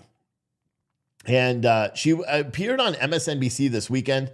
And it's weird because you go to Google to try to find the clip, or not even the clip, but the sound of what she said. Because earlier on Monday, so we heard this week. All right, ready? Let me start over. All right, so I found what Jen Psaki said. Former White House Press Secretary Jen Psaki said on Sunday that Democrats know they will lose if the midterm elections being a referendum on President Biden. While discussing Democratic and Republican midterm messaging, NBC's Chuck Todd played an ad by Arizona Democrat Party focused on Kari Lake that tied together abortion rights and crime. Todd said he wasn't sure if the ad was really effective or if they were trying too hard to tie the issues together. In which she said, look, I think that the Democrats, if the election is about who is the most extreme, as we saw, Kevin McCarthy touch on there with Marjorie Taylor Greene, I'll say her name, sitting over there on the left side, then they're going to win. It's a referendum on the president. They will lose, and they know that, she said. Now, it's kind of funny because on Wednesday, on Uno Wednesday, look at that. Jennifer, first cash app of the day. Thank you. You're amazing, Jennifer. You're my favorite. What was it? Oh, so on the White House press conference on Monday, of course, Karine Jean-Pierre, the White House press secretary, was questioned about. She was questioned by Peter Doocy about Psaki's comments, and Peter Doocy was like, "Do you think that Psaki's comments saying that if they keep up the same messaging, or if the election becomes a referendum on President Biden, that they will lose the election?" And Karine Jean-Pierre is like, well, I think you took that out of context. He literally said it the same exact way that she did. And it's kind of funny because, she's out of the White House, 2 months, right? She took her little 2-month vacation and then got back to her new job, which she got while being in the White House, which is corrupt as F anyway, being a host or a commentator on MSNBC, a fake news outlet. And she goes up there, and after spending 15 months defending President Biden and all his ill-made choices and the waddling up and downstairs and shaking the hands and removing all the fancy artwork from the school or from the White House and replacing it with photos of himself so he remembers who he is every single day. Like, she spent so long defending him that she takes a 2-month break, and then she says, well, guess what? If they keep defending him, they're going to lose the election. That's literally what she said. And every day in the White House, we hear the same thing. Karine Jean-Pierre gets up there and talks about how great they're doing, how great Joe Biden is doing, and how he's going after or he's trying, like, especially on the border. Like, that's one of the best parts. And that's what really cracks me up is when they talk about the border. So the UN Security Council meeting is actually today at 3:00. Today at 3:00. So we'll probably air that live on Citizen Stringer, maybe everywhere. But that UN meeting is live today at 3:00, and I didn't know that. And that is one we want to watch because this is where, again, NATO is saying that Russia was behind the bombing of the Nord Stream 2 pipeline, which literally makes no sense. Like, even from a strategic point of view, like, you could say maybe Russia did it to blame NATO or a NATO ally, but to say Russia did it to further themselves is kind of stupid. But it's kind of funny. It's kind of funny. Someone said, I need a 2-month vacation. How does one pull that off? I have no idea. Maybe if people start doing cash apps, for like 5,000 cash apps a day for like a month, then we can give you a 2-month vacation. You deserve it, April. You deserve it. What was I going to say? I lost my train of thought. I was trying to see when the White House press conference was today, because I don't think they had one yesterday. That's a good thing about Psaki is she always announced really early that she was going to do it. So we have one scheduled today for 2:45 p.m. So, and my guess is that they're going to schedule it for 2:45. It won't start until 3:15, right about the same time the NATO UN Security Council's meeting. So when Russia drops like truth bombs in front of the UN Security Council about the Nord Stream 2 pipelines being bombed, Karine Jean-Pierre is going to be talking about something stupid with the border and stuff like that. It's going to be interesting. Someone said, can someone tell me how Steve profits the most? Cash App. Cash App or Venmo are the way we profit the most because they don't take anything.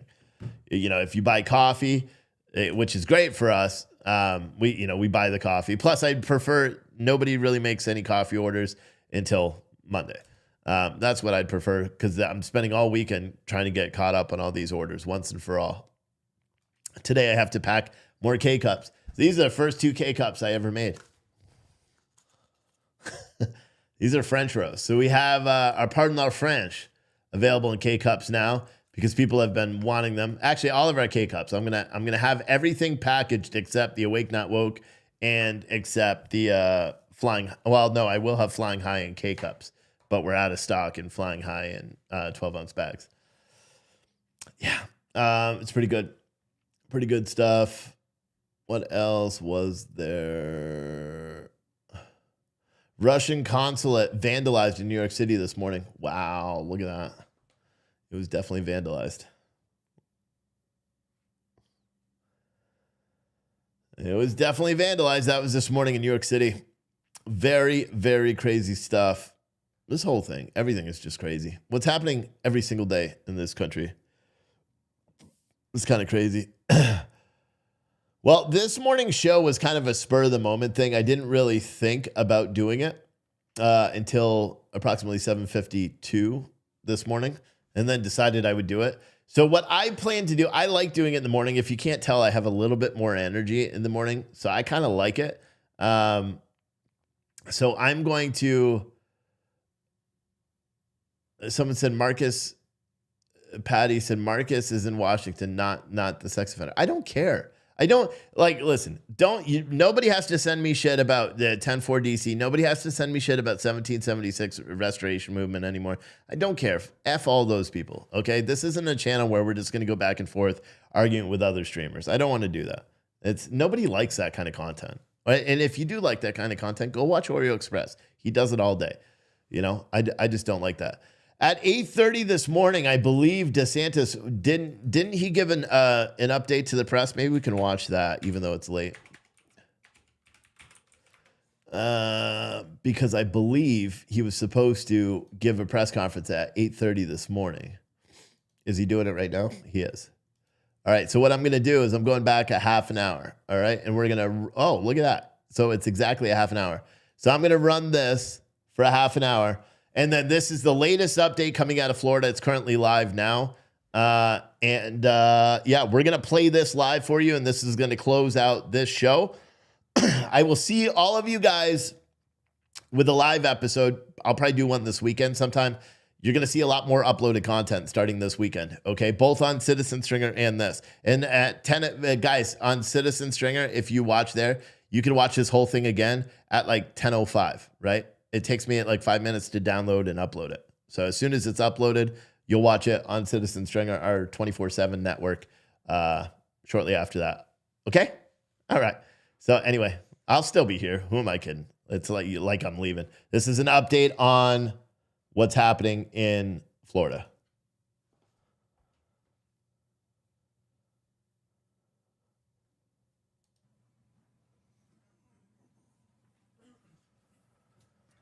Good morning. I'm here, of course, with Kevin Guthrie, the Florida Division of Emergency Management Director, Jim Eifert, head of the Florida National Guard.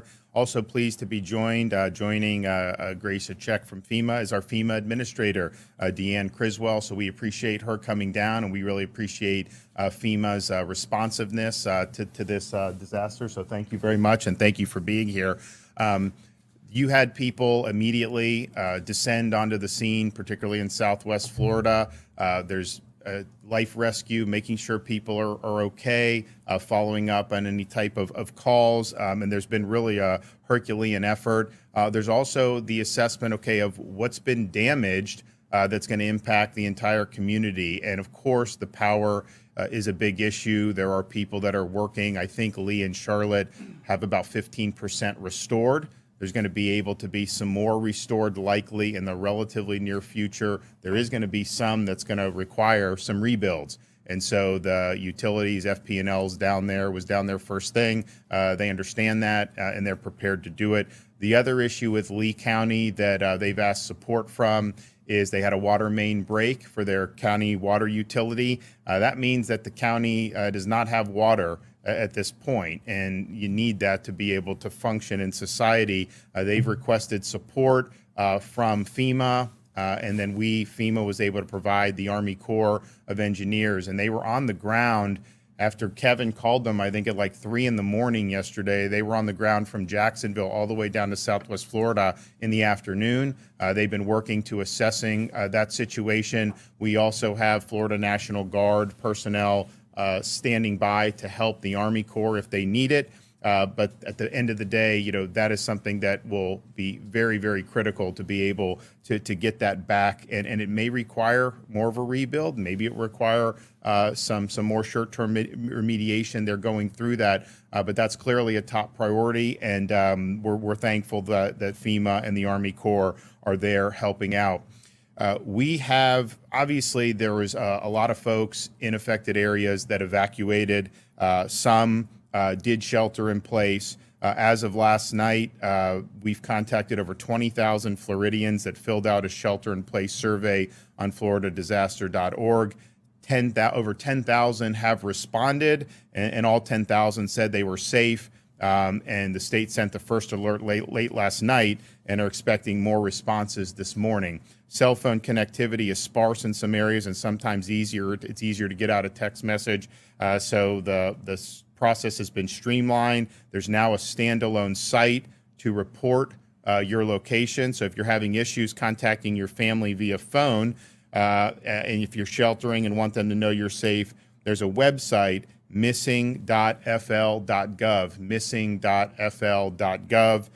These forms are triaged by staff here in Tallahassee and dispatched to responders that are on the ground. In addition to the rescues yesterday, rescue personnel have gone to more than 3,000 homes in the hardest hit areas, going door to door to check on the occupants of those residences. There are over 1,000 dedicated rescue personnel who are going up and down the coastline. They all also are going to be doing more and more inland in some of our counties, inland portions of Charlotte and Lee, but also DeSoto and Hardy counties. I think Hardy County is the most without power right now. I think they're 99% without, or they're pretty. Yes. Yeah. So you see the really troubling images of a washed out home on the Fort Myers beach, and that really is ground zero and obviously very important. But this was such a big storm that there are effects far inland, and these rescue personnel are sensitive to that, and they're going to be helping. We've opened two major points of distribution for food and water this morning. First, Charlotte Sports Park, the spring training facility for the Tampa Bay Rays in Charlotte County, and then the Lee County Sports Complex, the spring training facility for the Minnesota Twins. These are pods that are much bigger than normal pods. There have been over 1.6 million gallons of fuel into Southwest Florida that have been moved in to support the response. I think what we're finding with the fuel is the fuel supply is flowing. It's just a matter of the gas stations need to have power to be able to operate. And if they have a certain number of pumps, they're required to have a generator. I was in Lee County yesterday, actually saw some of the larger gas stations were operating. So that's a good sign. As of 6 a.m., there are about 1.9 million people, our customers, without power. Right now, the hardest hit areas are Hardy, 99% without power as of this morning. Charlotte and Lee both have 85% without, and DeSoto is at 80% without. Sarasota, Collier, Manatee, close to half of the customers there are without power. Hillsborough and Pinellas, 15 to 18% are without power. And these crews have been on the ground since it was safe to do so, and they are working 24/7 to be able to restore power all throughout the state of Florida. And that's over 42,000 linemen and associated personnel that are on the ground. FDOT has had over 1,300 people on the ground. They've cleared more than 1,100 miles of roadway. I was happy to see the traffic flowing in Southwest Florida. Obviously, there's some structural problems in some of the bridges leading out to Sanibel and Pine Island. But by and large, there were toss and clear operations. The traffic is flowing in Southwest Florida, probably better than would have been anticipated so soon after such a major hurricane. So we appreciate that. They've also inspected and reopened 800 bridges across the state. And this includes 67 high priority bridges inspected and reopened in Lee, Charlotte, Sarasota, and Manatee counties. Pine Island, Sanibel, those are going to be rebuild efforts. The Sanibel Bridge had breaks in multiple parts of it. It was not where the water and the pylons were. Those held up very well. It was where you had it on some of the sandbar, and that basically just got washed out from underneath. In the meantime, and Kevin can talk about this, they're going to be running barges to be able to bring more heavy equipment onto the island to be able to help with the response. The first responders that have been there, by and large, coming in via air, they do have some equipment, but they're traveling lighter just to be able to go and get to people as quickly as possible. There have been 6 healthcare facilities evacuated in Southwest Florida. They were having problems with water or problems with power for an extended period of time. We're also prioritizing getting power and running potable water to the rest of the area's healthcare facilities. There have been 117 facilities that had lost power that now have power restored. The ports, Tampa Bay, Miami, Everglades, they are reopened for fueling. And I think between today and tomorrow, all the ports in the state of Florida up and down both coasts will be operational. Food and water, massive amounts, and Kevin is sensitive to the water situation in Lee. So I'd say this is an extraordinary amount of water that has been staged and is continuing to be brought into the area. So FEMA has activated their individual assistance program. So if you're in need of help of recovering in those affected counties, you can go to disasterassistance.gov or call 1-800-621-3362, 1-800-621-3362. 34,000 people have already registered with FEMA. Make sure if you are looking at claims on your property, you document that, take photos, make sure you have it. We want you to be able to be made whole as quickly as possible. There will be, in conjunction with FEMA, the state of Florida, and the local communities, what are called disaster recovery centers. Those will be set up very soon, and that will be a place if you need help with things like individual assistance, you can go. Although, Gracia will point out, you don't need to go there. You can do all this online. There's also going to be insurance villages set up under the leadership of CFO Jimmy Petronis. You're going to have a lot of flood insurance claims as a result of this. You will have some wind claims as a result of this, and it's our view that these claims need to be paid very quickly so that people can get back on their feet. I want to thank the First Lady for spearheading our efforts for Volunteer Florida and Activate the Florida Disaster Fund, where people can donate. If you want to contribute, you will be joining a lot of people who've done a lot of money, and we now have over $12 million with 24 to 36 hours after the storm hits. Pretty incredible that's happened. If you want to go to floridadisasterfund.org, floridadisasterfund.org. More than 12 million has come in, and there's a lot of interest to do a lot more. Why is that important? FEMA has certain things they can do via statute regulation, but if it falls outside of that, they just can't do it. That's not the way it works. And so when you enlist private organizations, they can be a little bit more nimble. They can tailor their response to maybe some of the more unique needs that citizens may have. And obviously, you have people that have been dislocated. You have people that no longer have homes. And so there's going to be a wide variety of things that they're going to need in the coming days, weeks, and months. Volunteer Florida. If you want to volunteer your time, visit www.volunteerflorida.org to find volunteer opportunities. I think this is one way where you can really make an impact, and I know people really appreciate all the outpouring of support. I want to commend the folks that we were able to meet with down in Southwest Florida. This has been a major event, of course, and these people have been working around the clock to be able to serve their constituents and serve their communities. And we appreciate the dedication. We appreciate the perseverance. We know that there's a lot of difficult days ahead, but they've really done a great job standing up for the people of their community. I'm going to let Kevin give a brief on the state response, and then we'll have the FEMA administrator come up and provide some perspective from FEMA.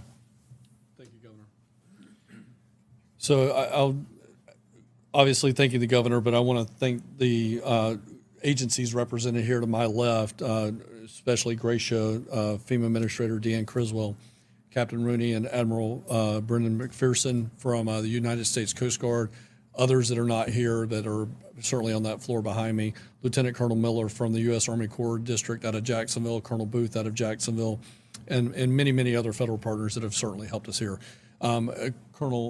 Captain, if you can just grab that easel and just put it right back up here for just a second, I'd appreciate it. I wanted to thank them before I covered them up with a sign here in just a second. So, all right, so let's talk. We're right in that 72-hour area of search, secure, stabilize that I talked about yesterday. So everything that I want to talk about right now is about that search, secure, and stabilize. So we continue to have our fire rescue partners, search and rescue, going in there and conducting the what we call the hasty search, and then they're coming back and do their primary search, and then they'll do a secondary search. So again, I think it's very important for everybody to know that as a part of the search and rescue element, over a 72-hour period, there's actually 3 searches that are conducted. That hasty search is just very quick, see if they see any survivors that are alive or in a traumatic situation, and they start to move those individuals to safety. That's been conducted. Now we're back in that primary search area, which is now we're doing a little more detailed search, and then we'll do a second search behind that. Stay safe. I want people to make sure that they are safe. This comes down to personal preparedness, or I should say personal preparedness, but the individual response. Generator safety. We have been talking about it and talking about it and talking about it, but we still get reports of people operating their generators inside of a garage, operating their generators just outside of a cracked window with a cord running through the window, and we're having continued issues with carbon monoxide. All right. I'm not saying we've had carbon monoxide deaths. I'm just saying that we're still having carbon monoxide issues. Please operate your generators in a safe mode. That also includes not having electrical cords actually run through puddles of water. Let's make sure that we got them elevated and not running through puddles of water. Next, as I mentioned last night, chainsaw safety, ladder safety, wire safety. If you don't know what it is, don't cut it. If you don't know how to cut it, don't cut it. Let the professionals come in and do that. We have more than 2,000 resource requests from our impacted local partners, and more than 1,700 are in process or completed. I think there's a very important bullet to note here. A lot of counties put in mission requests for bulk food and water when we had a 45, 50 county disaster. Now we have counties starting to cancel their food and water. So when we say 2,000 and 1,700, and we had this 300 gap, I want people to understand there were 2,000 mission requests. We're filling 1,700. Some of those are going to be organically canceled because they're not impacted at the county level. We've mobilized more than 14,000 gallons of diesel to Fort Myers for a water plant to provide water to nearby hospitals. We've deployed 2 for Hernando County fire into Hernando County sheriff staff to use drones for photography and video of flooded areas in DeSoto County. And I want to make sure that I take this time to say thank you to our restoration crews who have been able to take 500,000 individuals and get them power back. We're down to 1.9 million in the power restoration area that still need to be restored. Again, thank you to our first responders. I want to bring in, we're starting to get some questions about food and distribution points. So I'm going to ask Brian to give me this graphic that we've made here. And I think this is important for a couple of reasons. We talk about a family personal preparedness plan. So what we've done here, we are in day number 2-3 of the response disaster. This is where your personal family plan is being executed. This is why we've asked, we partner with FEMA on this, have 3 to 7 days of water. We talk, you hear me talk a lot about 5 to 7 in Florida. So again, days 1 through 5, personal family plan. This is the food and water that you had. Now we do have food and water at shelters if you go into a shelter. The next phase of this you'll see is in orange. This moves us from the family plan over into the National Guard and local community level point of distribution plan that will run for somewhere between 72 hours and about 120 hours. So 3 to 5 days. So as we exit that, again, we're way back over here, we will then come in with mass feeding kitchens. Those mass feeding kitchens will be designed to provide those hot meals 3 times a day to the most impacted communities that still don't have food and water. And we're getting some questions, the First Lady is getting some questions, and I want to make sure that we take the opportunity to educate individuals as a part of how everything ties together. So again, personal plan, National Guard food distribution plan, which is water and dry food at our points of distribution, and then we'll move into a hot feeding kitchen plan. So I thought it was important for everybody to understand how that connects, and that as we continue to get questions about that, where is your government? Today, we are in the process of moving National Guard to, the bulk food has gotten to those 2 locations the governor's already mentioned. Now we're moving down to the community plan, which is that local National Guard element that's going to go up and set that up. I'm working with Lee County today, which is obviously the most impacted county. They have 8 community pods that will be opening, hopefully in some form or fashion, moving cars through them later today in 8 locations. I'm going to let Sandra take the lead on announcing those locations at the local level for her staff so that when they're ready, we're ready. But I want to make sure we tie all that together. Last thing I want to talk about now is as individuals start to move debris to their curbside, you must separate it into piles. My communications team will be giving graphics at another update today at the 5 o'clock or this evening update. We will tell people how to separate their debris into piles. But if you're doing it now, vegetation needs to be in its own pile. Structural, this is structural is furniture, building materials, plumbing issues. That needs to be in a separate pile.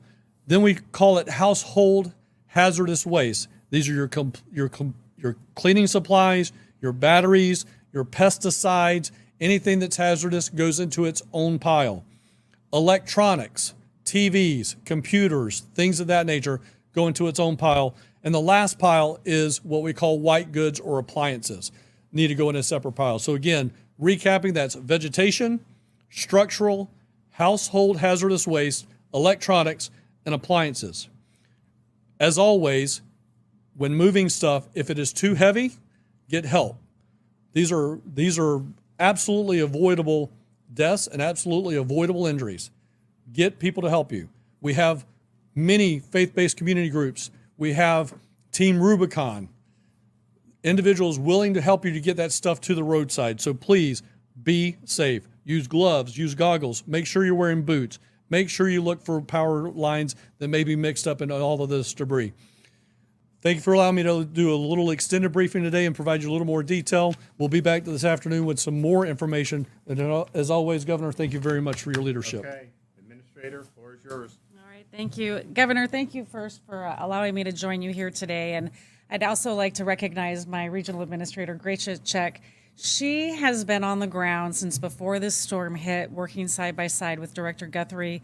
But it's not just that. Our regional office works with the state of Florida and all the states within Region 4 throughout the year to make sure that we are planning, we are coordinated, and that when we have an event like this, we can seamlessly move in to assist and support the state with their needs.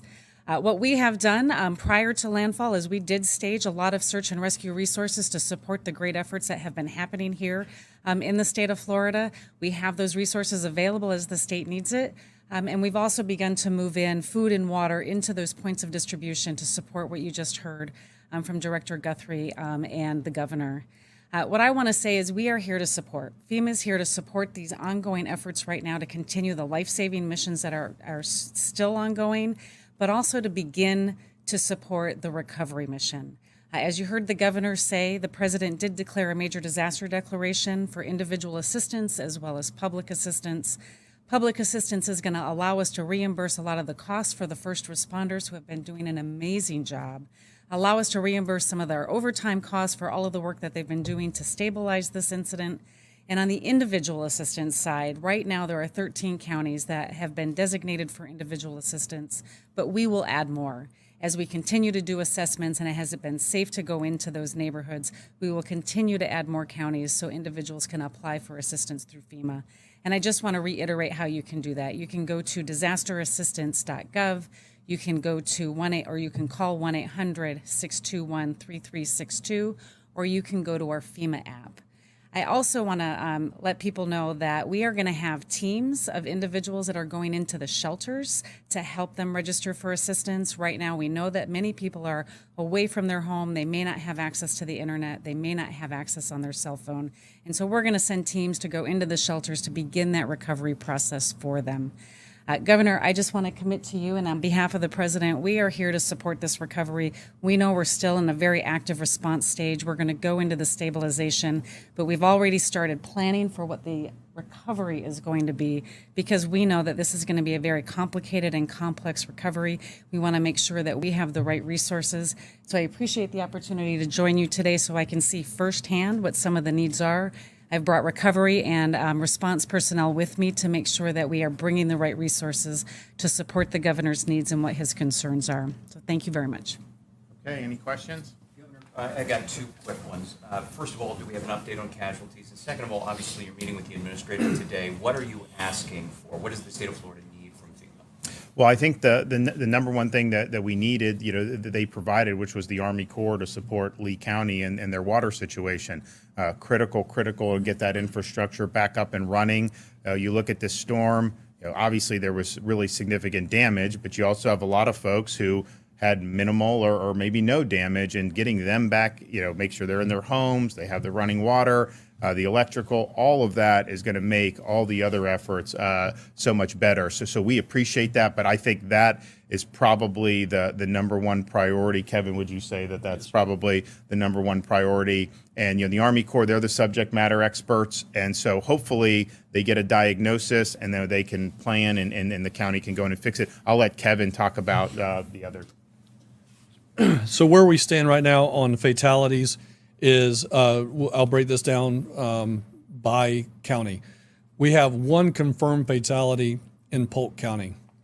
We have 12 unconfirmed fatalities in Charlotte County. We have 8 unconfirmed fatalities in Collier County, and we are still processing through the situation with the hasty search that I mentioned before in Lee County. Now, let me talk about confirmation and unconfirmed.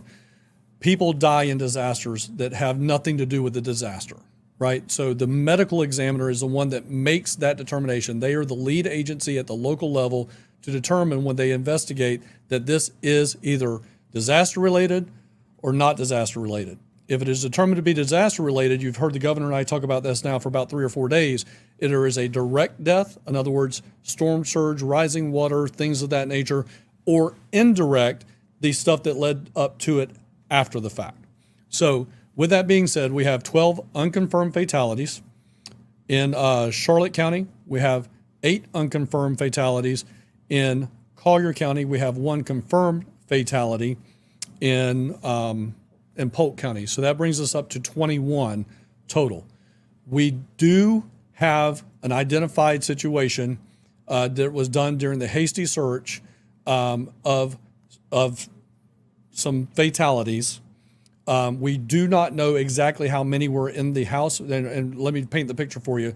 The water was up over the rooftop, right? But we had a Coast Guard rescue swimmer swim down into it, and he could identify that it appeared to be human remains. We do not know exactly how many. We do not know what the situation is. And before we comment on that, we want to be transparent, but we just don't know that number. And we got a couple of other situations where we had that particular type situation. So right now, the number we're going with is we have 21. We have identified a situation for sure that we know we got something in, but until the water recedes and we get the special equipment, again, we've got to have special equipment to get in there. And as the governor's already talked about, is we can't get that over there. So I'll take just a point of privilege there and talk about that. We've got a 20 by 40 foot spud barge that's now been delivered that we can now start traversing some heavier equipment. In the Search and World Rescue, this is called hackneys. These are basically like beer delivery trucks, soda delivery trucks that have specialized equipment that we can get on that spud barge, get it on the land, the other side, and start doing some really technical type of rescue. Once we get to that point, then we can probably give you some better numbers. But where we're at today is 21, 1 confirmed, 20 unconfirmed. For clarity on the survey, Governor, you mentioned that there were about 20,000 people that had responded to the survey, 10,000 were contacted, and they were fine. Does that mean that 10,000 have not responded and they're not okay? Or? No, that's not what that means. So, for instance, right now we have about 14,000 people just in Lee County, I believe it is. Well, I'm sorry, across the 3 counties. We've got about 14,000 people in shelters. So we are now, we did an automation of collecting data. We are now at a point where in this 10,000 is we're physically having to find people. Do they have communications? Can we get them on the cell phone? In the hardest hit impacted area, we may not have cell phone capability. So we are trying to, it's going to take us some time. If you guys recall back when I was here for Hurricane Michael, we had over 30,000 people. And then we whittled that down to 3,000. And then we whittled it down to 300. And that just happened organically over time. But if you recall, between indirect and direct deaths for Hurricane Michael, I think we only had 77. So that number is going to continue to squeeze itself down, down, down as we have the ability to get into shelters and find people that are registered inside of shelters. People will register via the FEMA app, FEMA website, on the phone with FEMA, person to person with FEMA, and then we'll start to be able to whittle those numbers down between federal data, between state data, between local data, and that number will continue to shrink. But again, we are way ahead of where we were at for Hurricane Michael when I was here on this floor for that. We were 30,000 weeks into that situation. We're down to less than 10,000. We're only day number 2. So that number is going to continue to come down drastically. Consider that 10,000 number just maybe a combination of whether they're missing, out of contact, out of power, not the location might have changed, or what exactly? Right. How would you consider the categories? All the aforementioned. And for those that didn't hear the question, what categories will we put this into? Those without power, those without communications, those that are just trying to still reconnect with loved ones. At the end of the day, it's all of those categories. But again, we will shrink that. That will organically shrink day by day. That the pod that's right behind me, 30 feet behind me, are human services. There are people that are dedicated to doing nothing but that and take the information that comes from urban search and rescue and connect to that data and whittling that list down. Number of missing people at this point in time. Right now, so again, missing people is a local law enforcement jurisdiction. All right. So if you want to ask questions about what are the missing person numbers, that's got to be a local county sheriff or a local law enforcement ask. County sheriffs, appreciate the transparency on casualties. Do you think the message that the Lee County Sheriff put out was premature or makes your messaging more difficult? Look, I mean, I think these are stressful situations. I think that when you have a storm like that bearing down on your community and then obviously hitting the community, the people were going through that, they're working, but you kind of have a lump in your throat because you just don't know what's going to happen. And I think that that was done because there's concern for the well-being of the people of Lee County, and there's a concern of the damage that the storm has done. I mean, clearly, it's packed a big wallop. When you look at some of these things, like you see a house totally washed out, and it's just nothing but a concrete slab on Fort Myers Beach. You just pray to God that no one was in that, because some of these things, these people on Sanibel that have the real big houses, they could hunker down and it'll pass, and their homes are raised, and so the surge they're probably protected from. Some of these others, particularly some of the older construction, didn't stand a chance in that. And so you just hope that those were folks that that had left, or that those structures were not occupied. So I think it was just about the concern for what they were facing, and the fact that you did have people that as the storm was in process, there were people that were really concerned with what they were seeing with the water rising and whatnot. I think and I think Kevin would agree, as the search and the rescue folks have gone to a lot of these areas, fortunately, you're not finding like desperate people waving, saying that it's usually, there's some people that are brought off the island, they're thankful, but many of these people on Sanibel are saying, we're fine, thanks for coming by and doing that. So there's going to be more that happens in the next few days, but I do think the response was very, very quick. I think it absolutely has made a huge difference. And if you just look at where are we at in rescues now? I mean, we're over 700 rescues. We're over 700,000 rescues, but the CFO's office has over 3,000 touch points. So I think that's an important number. We've made contact with 3,000 people in the field, touch points in the field, and actually rescued 700. Yeah. So, but this is ongoing. Those guys have worked really hard, and especially you think about who was the first one to get over there, literally driving through tropical storm across Alligator Alley, was Task Force 2 out of Miami. And who was Task Force 2? When did we see them last in a public way? We saw them at the Surfside disaster. We saw the Task Force 1 there, and many other task forces from around the state and the country that came in. So when they're doing this, it's obviously important work. But these are not easy missions to be doing on. I mean, it was not easy for them to be on that pile in Surfside and search for people, and unfortunately, find many people who were killed in that collapse. And so now they're in a situation, where they're looking, and hopefully they find people that are okay, or that the buildings are empty. But you don't want to have to see people that had gone that didn't make it through. And so it's a physical, it's putting yourself out there in harm's way, but it does also take a toll. And Kevin, why don't you talk about the mental health that we're doing in here? Sure. So in the mental health category, if you recall, very early on in the DeSantis administration, First Lady Casey DeSantis took on the role of providing for first responder mental health, to include of hiring the first ever in the division a state mental health coordinating officer.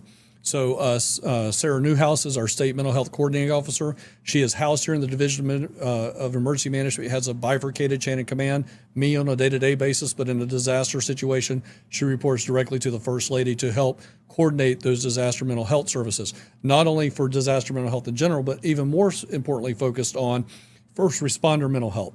So you're going to see already, there are already embedded what we call critical incident stress management teams, or CISM teams for short. Those are already on site, and you're going to continue to see first responder mental health resources come into the area, including FEMA's first responder mental health services, as well as individual mental health services, as well as ours. So again, we have a person, I'm titled the state coordinating officer to coordinate all of these state agencies that respond to a disaster, but we have a person that just takes a subset of mental health and is that state mental health coordinating officer that works under me and underneath the First Lady for disaster mental health. Okay, thanks, guys. Location of the house where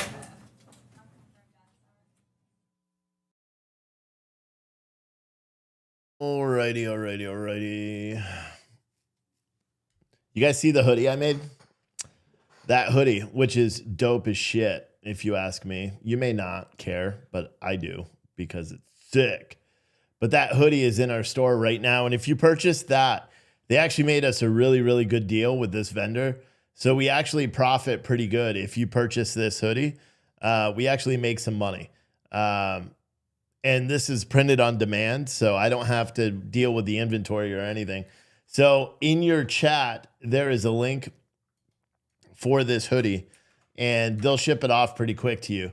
And it says Citizen Stringer News, fighting fake news with facts. So if you want to rep Citizen Stringer News, please do it. I heard some comments about my flannel. I actually like flannel. I'm from the Northeast. We wear flannel, and it's comfortable, and it's warm, and has nothing to do with hipster or anything. And to be honest, I went to the store yesterday and bought a bunch of flannel, and so you guys are going to be seeing flannel every day for the winter, just so you guys know. That is a pullover hoodie, and we don't have all sizes depending on the color because it's surplus stuff. So that's why we got such a good deal. So go to the link in the store right now, purchase that. All right. I think I put it for $40. Okay. Hell of a deal. It's $40 hoodie. It's digiprint. So it's really, it pops is what they say. So, yeah, please go and purchase the hoodie. Everyone. Like there's 374 of you guys watching on social media. I need 374 people to go and buy this hoodie because then we can really get caught up on some of the other stuff that we've been trying to do. So please. Someone said, you mean the flannel I'm wearing looks good. So does the hoodie. I think I'm going to make Citizen Stringer flannels. I really like flannels, man. They're so comfy. I don't care who you are. Yeah. So I'm wearing jeans too. I mean, look, you can't even see my legs. How impressive is that? I had to go buy all new jeans because I didn't have any that fit because I haven't worn jeans since we lived in New Hampshire, which was 5 years ago, I think. So needless to say, I didn't fit into those anymore. I've gotten a lot stronger since then. So I was on the fire department then, so I wasn't like a competitive power lifter yet. I had no time. April said 45. Is the hoodie 45 or 40? I don't remember. But go buy it. Like seriously. Oh, well, it depends what size. So like the Dark Heather 2XL is $47. The other ones are 45. We also have pink for the ladies. We have pink hoodies. Yeah, we did. We did it for you. So go over to the store right now. Seriously, do it. Please. Please. Like if you help it, if you like the morning news and you want this to be a regular occurrence where every day we get up for 2 hours and we hash through the news, sometimes I'll open up the phone lines, but I'll do it from 8 to 10 every day if I sell a shit ton of these hoodies. Come on. Come on with it. Anyway, I will likely not be live for the rest of the day. Maybe I'll do a show tonight. I have no idea. But actually, I'll probably, I don't know. For right now, I'm not planning on doing a show tonight. But I will start doing uploaded like video rants and stuff, maybe when I'm driving back and forth to the office, whatever I have to do. I have to leave now and go buy a suit. Yeah. I'm going to try Joseph A. Bank, because they have suits for relatively cheap. Because we have a wedding we're going to in New York City in 15 days, and it's super high class. And so for the rehearsal dinner, apparently you have to wear a suit. I already rented the tux for the actual wedding. And yeah, maybe I'll send some pictures of that wedding, you know. But my wife has already got her dress. She's got to buy another dress and shoes as well.